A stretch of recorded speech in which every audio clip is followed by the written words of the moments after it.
Indikator angka kematian ibu.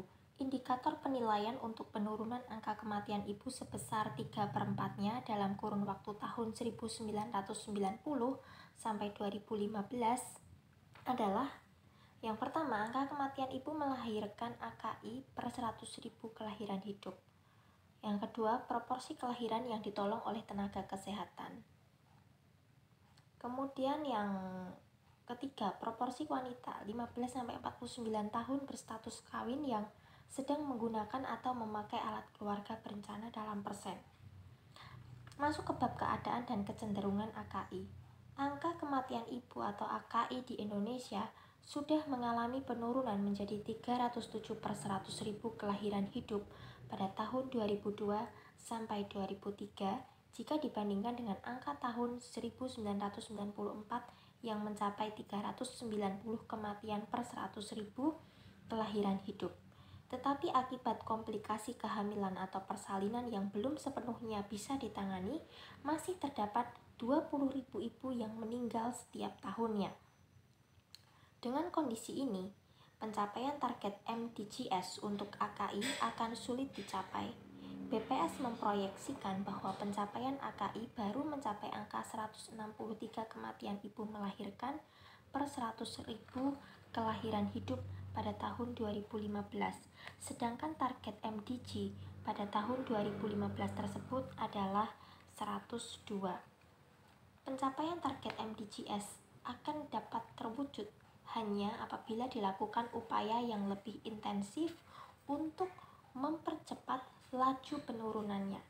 Risiko kematian ibu karena melahirkan di Indonesia adalah 1 dari 65, jauh lebih tinggi dibandingkan dengan risiko 1 dari 1.100 di Thailand. Selain itu, disparitas kematian ibu antar wilayah atau provinsi di Indonesia masih tinggi. Pertolongan persalinan oleh petugas kesehatan terus mengalami peningkatan hingga mencapai 72,41% pada tahun 2006. Persalinan ini sangat mempengaruhi angka kematian ibu dan bayi sekaligus.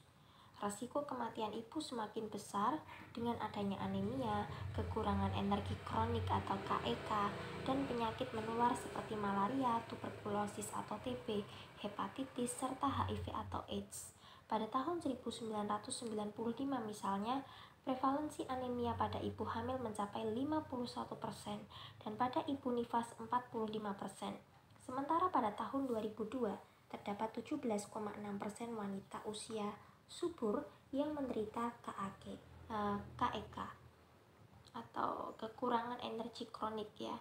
Tingkat sosial ekonomi, tingkat pendidikan, faktor budaya, akses terhadap sarana kesehatan, transportasi, dan tidak meratanya distribusi tenaga terlatih, terutama bidan, juga berkontribusi secara tidak langsung terhadap kematian ibu.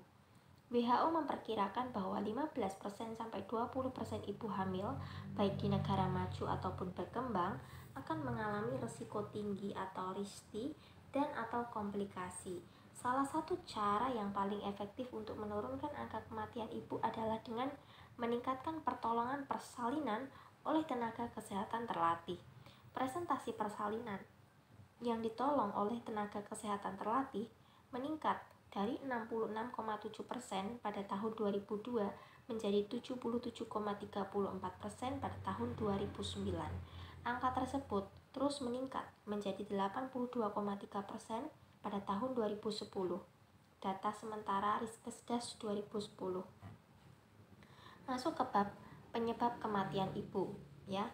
Itu yang pertama, faktor penyebab langsung kematian ibu itu meliputi pelayanan antenatal, pemeriksaan kehamilan, persiapan persalinan, informasi tanda bahaya, imunisasi, pencegahan unwanted pregnancy, ketersediaan darah, kemudian persalinan oleh tenaga kesehatan 72,3%, tempat persalinan 60% di rumah. Dukun 2 kali lipat jumlah bidan menangani 31,5% persalinan. Pelayanan obstetri emergency, ketersediaan puskesmas Ponek dan RS Ponet belum mencukupi. Kemudian yang kedua, faktor yang memperburuk itu meliputi anemia gizi besi 4 40,1% ibu hamil, wanita usia subur yang kekurangan energi kronik 19,7%, kemudian kekurangan zat gizi mikro seperti vitamin A, yodium, dan lain-lain, kemudian malaria dan TBC, HIV atau AIDS. Yang ketiga, penyebab tidak langsung, itu meliputi perlindungan dan perilaku dalam keluarga seperti kekerasan dan beban ganda, perilaku konsumsi, aborsi dan perawatan persalinan, kawin muda, pandangan budaya, kemudian pemenuhan hak reproduksi, kesertaan KB, akses dan kualitas pelayanan KB, peran kesetaraan pria, dan selanjutnya akses dan penggunaan pelayanan kesehatan. Kemudian yang keempat adalah faktor dasar, keterbatasan pengetahuan dan budaya kesehatan reproduksi, pendidikan kesehatan reproduksi, pendidik, metode, dan pendekatan dalam pendidikan kesehatan reproduksi. Status perempuan, taraf pendidikan perempuan, status sosial ekonomi perempuan, pengambilan keputusan di tingkat rumah tangga. Kemudian dari segi kelembagaan KB dan pemberdayaan perempuan, posyandu, institusi pendidikan, dan keagamaan. Masuk ke bab tantangan dalam menurunkan AKI. Yang pertama itu terbatasnya akses masyarakat terhadap fasilitas pelayanan kesehatan yang berkualitas, terutama bagi penduduk miskin di daerah tertinggal, terpencil, perbatasan, dan kepulauan atau DTPK. Penyediaan fasilitas pelayanan obstetrik neonatal emergency komprehensif atau PONEK, pelayanan obstetrik neonatal emergency dasar atau PONET, posyandu, dan unit transfusi darah belum merata dan belum seluruhnya terjangkau oleh seluruh penduduk. Sistem rujukan dari rumah ke puskesmas dan ke rumah sakit juga belum berjalan dengan optimal, ditambah lagi dengan kendala geografis, hambatan transportasi, dan faktor budaya. Selanjutnya, terbatasnya ketersediaan tenaga kesehatan, baik dari segi jumlah, kualitas, dan persebarannya, terutama bidan. Petugas kesehatan di DTPK seringkali tidak memperoleh pelatihan yang memadai. Terkadang kekurangan peralatan kesehatan, obat-obatan, dan persediaan darah yang dibutuhkan untuk menangani keadaan darurat persalinan. Yang selanjutnya, masih rendahnya pengetahuan dan kesadaran masyarakat akan pentingnya menjaga kesehatan dan keselamatan ibu.